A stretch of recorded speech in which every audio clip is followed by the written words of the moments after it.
Numa noite abafada de verão, o empresário Victor Antunes, um homem conhecido por sua fortuna descomunal e por sua arrogância elegante, observava a cidade de uma sacada envidraçada durante um evento exclusivo no coração financeiro da metrópole. Em torno dele, conversas giravam entre cifras bilionárias, investimentos no exterior e namoros passageiros. Entre os convidados estava César Lobo, um velho conhecido de Victor, conhecido por provocar debates e fazer apostas insanas apenas para se divertir. Você vive dizendo que o dinheiro pode tudo, disse César, encarando Victor com um sorriso cínico. Mas será que pode mesmo? Claro que pode, respondeu Victor sem hesitar. Então prove. Está vendo aquela moça? Ali, do outro lado da rua, do alto, sob a luz amarelada de um poste público, uma mulher de aparência humilde mantinha-se encolhida na calçada. Estava com uma blusa puída, abraçada a si mesma contra o vento.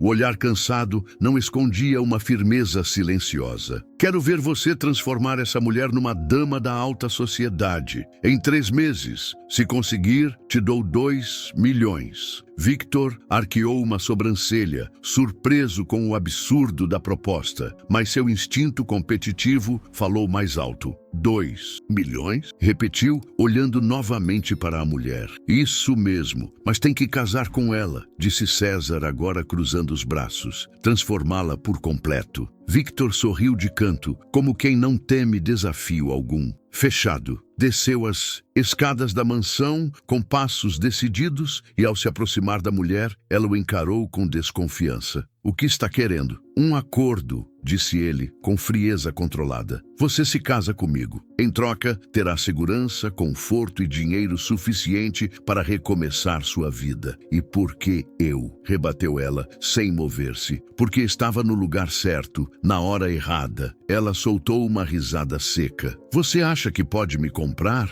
O dinheiro compra quase tudo, respondeu Victor sem piscar. Resta saber se você está à venda. A mulher respirou fundo. O nome dela era Helena. Por um instante, hesitou. Depois, olhou diretamente nos olhos dele. Está bem. Mas não se engane, eu posso parecer frágil, mas não sou fácil de controlar. Amanhã passo para te buscar, disse ele, dando meia volta e desaparecendo na noite. Helena acordou cedo, ainda processando o absurdo da proposta. Será que tinha mesmo aceitado aquilo? Ao longo dos anos vivendo nas ruas, nunca imaginou que algo assim pudesse acontecer. E talvez não devesse ter dito sim. Às 8 da manhã, um carro preto e brilhante encostou no meio-fio. A porta traseira se abriu devagar e Victor surgiu, trajando um terno impecável, como se estivesse indo a uma reunião de negócios. Está pronta? Perguntou com voz firme. Isso tudo ainda me parece uma loucura, disse ela, hesitando. Você não tem nada a perder, respondeu ele, e muito a ganhar. Com relutância, ela entrou no carro. O silêncio no trajeto era denso. Ele digitava no celular, enquanto Helena observava a cidade mudar de paisagem. Os prédios sujos, dando lugar a vitrines reluzentes. Vamos direto ao cartório, disse ele, sem tirar os olhos do visor. O casamento será hoje. Casamento? Assim, sem mais nem menos, você aceitou o acordo. Estou cumprindo minha parte. Faça a sua. Ao chegarem ao cartório, funcionários os aguardavam. Tudo foi resolvido em menos de 20 minutos. E Helena, incrédula, agora era legalmente esposa de um dos homens mais ricos do país. Na saída, Victor apenas disse: o tempo é valioso e não gosto de desperdiçá-lo. Após saírem do cartório, Victor levou Helena a uma loja de luxo localizada em um bairro nobre, onde ele deu instruções precisas às atendentes. Ela precisava de um novo guarda-roupa, vestidos, sapatos, joias, bolsas, tudo deveria ser do mais alto padrão. Enquanto as vendedoras a cercavam com tecidos caros e acessórios sofisticados, Helena apenas observava o reflexo no espelho. Aquela mulher com os cabelos embaraçados e a alma calejada não combinava com saltos ou cetim. Isso tudo é desnecessário, resmungou ela incomodada. Se vamos fazer isso, vamos fazer direito, respondeu Victor, sem sequer levantar os olhos do celular. Horas depois, ela saiu da loja com mais sacolas do que poderia carregar. Foi levada até uma mansão imponente nos arredores da cidade, cercada por muros altos, portões automatizados e jardins simétricos como os de um palácio moderno. Esse é seu quarto,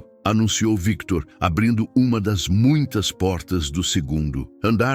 A suíte era maior do que qualquer espaço em que Helena já havia vivido. Cama king size, móveis reluzentes, cortinas de linho e uma vista panorâmica da cidade. Tudo isso por 3 meses? Perguntou ela, quase sem acreditar. Você se acostuma, respondeu ele, já se virando para sair. Mas antes de cruzar a porta, fez questão de lembrar. Isso é apenas um acordo. Não espere mais do que isso. Helena ficou ali, imóvel, tentando entender se havia entrado num sonho ou num pesadelo. Na manhã seguinte, Helena foi acordada por batidas firmes na porta. Levante-se, o cronograma de hoje está cheio, anunciou. Uma mulher de voz ríspida que se apresentou como Marta, governanta da casa. Ainda sonolenta, Helena desceu as escadas e encontrou-se com uma instrutora alta e rígida, que mal esboçou um sorriso ao se apresentar. Meu nome é Verônica. A partir de hoje, vou transformar você em uma dama de verdade. Sem tempo para perguntas, as aulas começaram. Postura, dicção, etiqueta, comportamento social. Ela teve que equilibrar livros na cabeça, decorar saudações formais, aprender a comer sem fazer barulho. Tudo sob o olhar frio e exigente da instrutora. Durante a tarde, chegou um professor de fonoaudiologia, contratado para corrigir o modo como Helena falava. Tinha que repetir frases longas, pronunciar vogais com clareza e evitar qualquer gíria. A princípio, resistiu, mas aos poucos começou a perceber que estava aprendendo. E isso, por mais desconfortável que fosse, lhe dava uma estranha sensação de poder. Victor observava tudo à distância. Não intervinha, não comentava, mas estava sempre atento. Havia algo em Helena que o intrigava. Ela não era como as mulheres com quem costumava lidar. Não se curvava, não tentava agradá-lo, e talvez por isso estivesse mexendo tanto com ele. Naquela noite, ao se deitar exausta, Helena olhou para o teto e murmurou: Eu não sei qual é o seu jogo, Victor, mas não serei uma peça fácil de mover. No segundo dia de convivência, Helena encontrou Victor no salão principal, sentado à mesa com sua tradicional expressão impassível, lendo algo em seu tablet. Quando ela se aproximou, ele apenas fez um gesto discreto, indicando que podia se servir do café da manhã já posto sobre a mesa. O silêncio era cortante. Você disse que tudo isso é só um acordo, mas nunca explicou por que me escolheu. Justamente a mim, questionou Helena, cruzando os braços. Victor levantou os olhos por um instante. Foi uma escolha prática, nada pessoal, respondeu com frieza. Helena sentiu o sangue ferver. Então minha vida virou apenas uma peça no seu tabuleiro? Um brinquedo para passar o tempo? Victor largou o tablet, cruzou os braços e respondeu sem rodeios. Desde o começo, você sabia o que estava aceitando. Não finja surpresa agora. Helena respirou fundo, lutando contra a raiva. Anos atrás, eu estive na sua empresa, começou ela, com a voz embargada. Fui até lá pedir um emprego. Qualquer vaga. Eu estava desesperada. Victor a olhou com mais atenção. E o que aconteceu? Me humilharam. Riram da minha aparência. E por fim, um homem, e talvez você mesmo, disse que eu não servia nem para limpar o chão daquele lugar. Victor ficou em silêncio, como se tentasse puxar aquela memória dos cantos empoeirados da mente. Eu não lembro disso, murmurou. Conveniente, retrucou Helena amarga. Talvez eu tenha sido apenas mais uma na fila, mas para mim aquele dia foi o início do fim. Victor recostou na cadeira. Pela primeira vez, parecia impactado. Não estou aqui para pedir desculpas, disse ele com a voz menos firme do que o habitual. Estou cumprindo um contrato, assim como você. Helena riu, mas não havia humor no som. O problema é que você acha que pode resolver tudo com contratos, cifras e controle. Mas eu não sou um projeto, Victor. Eu sou uma pessoa. Sem esperar resposta, ela se levantou e deixou a sala, com os olhos marejados e o coração disparado. Mais tarde, um estilista chegou à mansão para dar início à transformação visual de Helena. Cortes modernos, maquiagem, postura, comportamento, tudo estava milimetricamente planejado. E embora no início ela resistisse, havia algo dentro dela que começava a se mover. Durante uma das aulas de dicção, lembrou-se das palavras de Victor dias antes. Faça isso valer a pena. Mesmo que sentisse raiva, frustração e desconfiança, não podia negar que aquela era a primeira oportunidade real de reconstruir sua vida. E se alguém ali sairia mais forte, seria ela. Naquela noite, vestida com um longo vestido verde musgo de seda, Helena se olhou no espelho por longos minutos. A imagem refletida ainda era a dela, mas havia algo novo, um brilho nos olhos, uma fagulha de força que renascia depois de anos na escuridão. Eu não sou o que você pensa, Victor, murmurou sozinha, e você vai descobrir isso. Nos dias seguintes, Helena passou a ser levada a pequenos eventos sociais, jantares, exposições discretas, almoços executivos, todos cuidadosamente organizados para colocá-la em contato com o universo de Victor. Aos poucos, ela foi se adaptando, cada vez mais segura. Aprendia a conversar com fluência, a caminhar com elegância, a sorrir com naturalidade, mesmo quando queria sumir dali. Mas a desconfiança continuava viva. A cada gesto de gentileza de Victor, ela se perguntava se era sincero ou apenas parte de seu experimento social.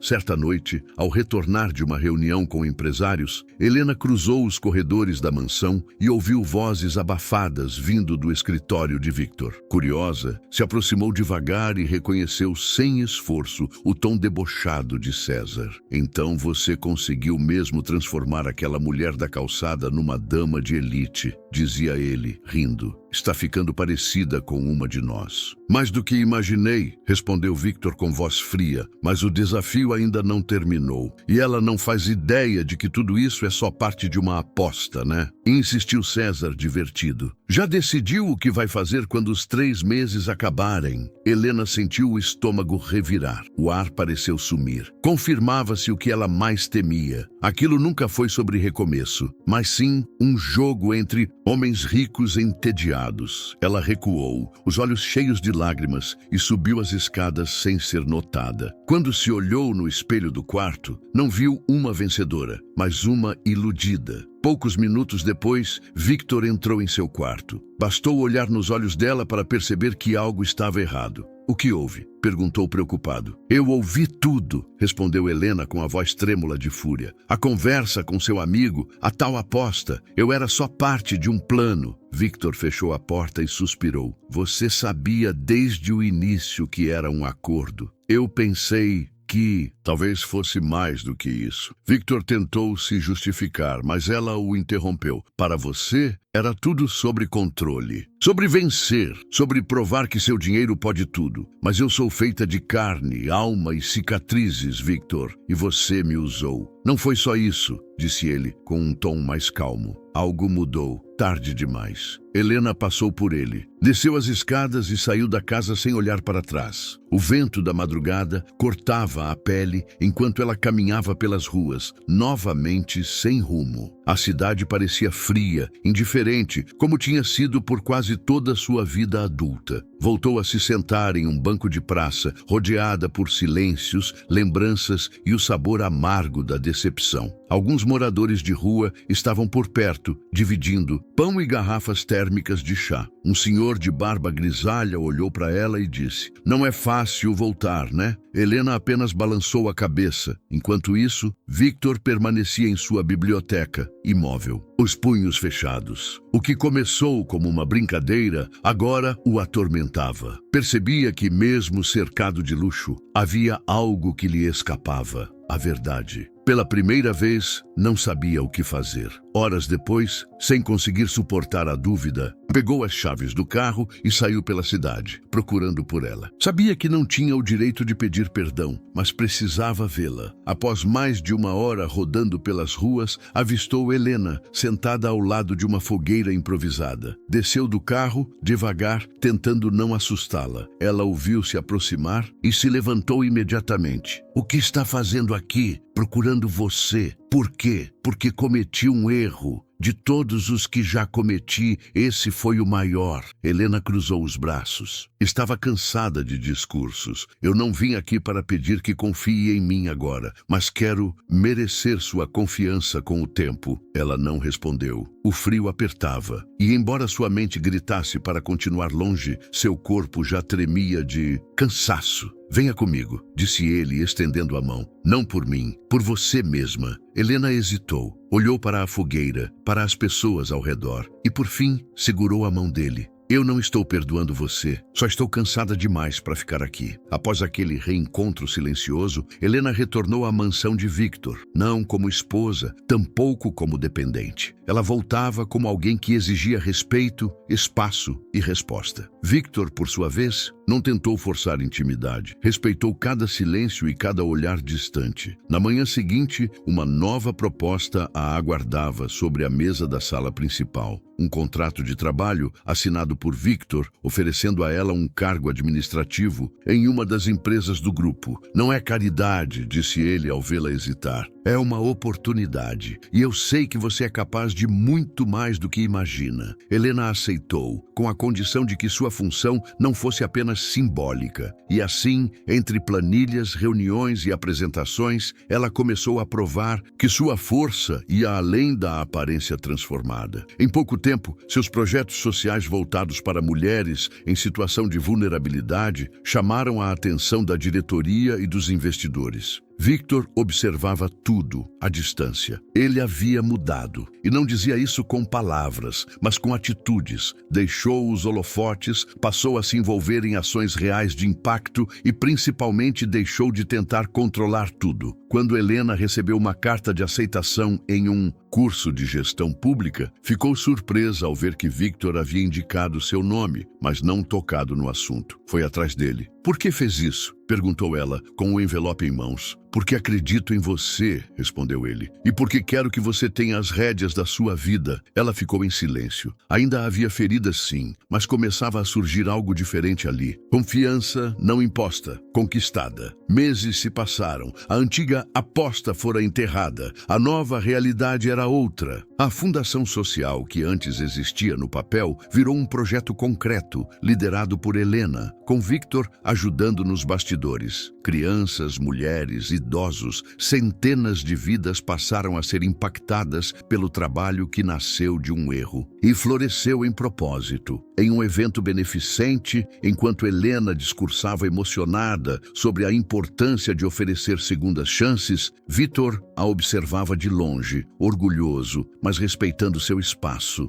No fim da noite, aproximou-se com discrição. Você iluminou esse lugar, disse ele, e o meu também. Helena sorriu sem dar respostas prontas. Dias depois, sentados juntos no jardim da mansão, Victor segurou sua mão pela primeira vez em muito tempo. Eu não quero contratos, nem acordos. Só quero saber se posso caminhar ao seu lado, disse ele com honestidade. Helena olhou para ele, o coração acelerado, mas firme. Não sou mais a mulher que conheceu naquela esquina. E se quer caminhar comigo, precisa aceitar quem me tornei. É exatamente quem eu quero ao meu lado, respondeu Victor. Na primavera seguinte, em uma cerimônia discreta no centro comunitário da própria fundação, os dois renovaram seus votos. Desta vez, sem apostas, sem cifras, sem jogos, só amor, respeito e dois corações marcados pela vida, mas prontos para recomeçar.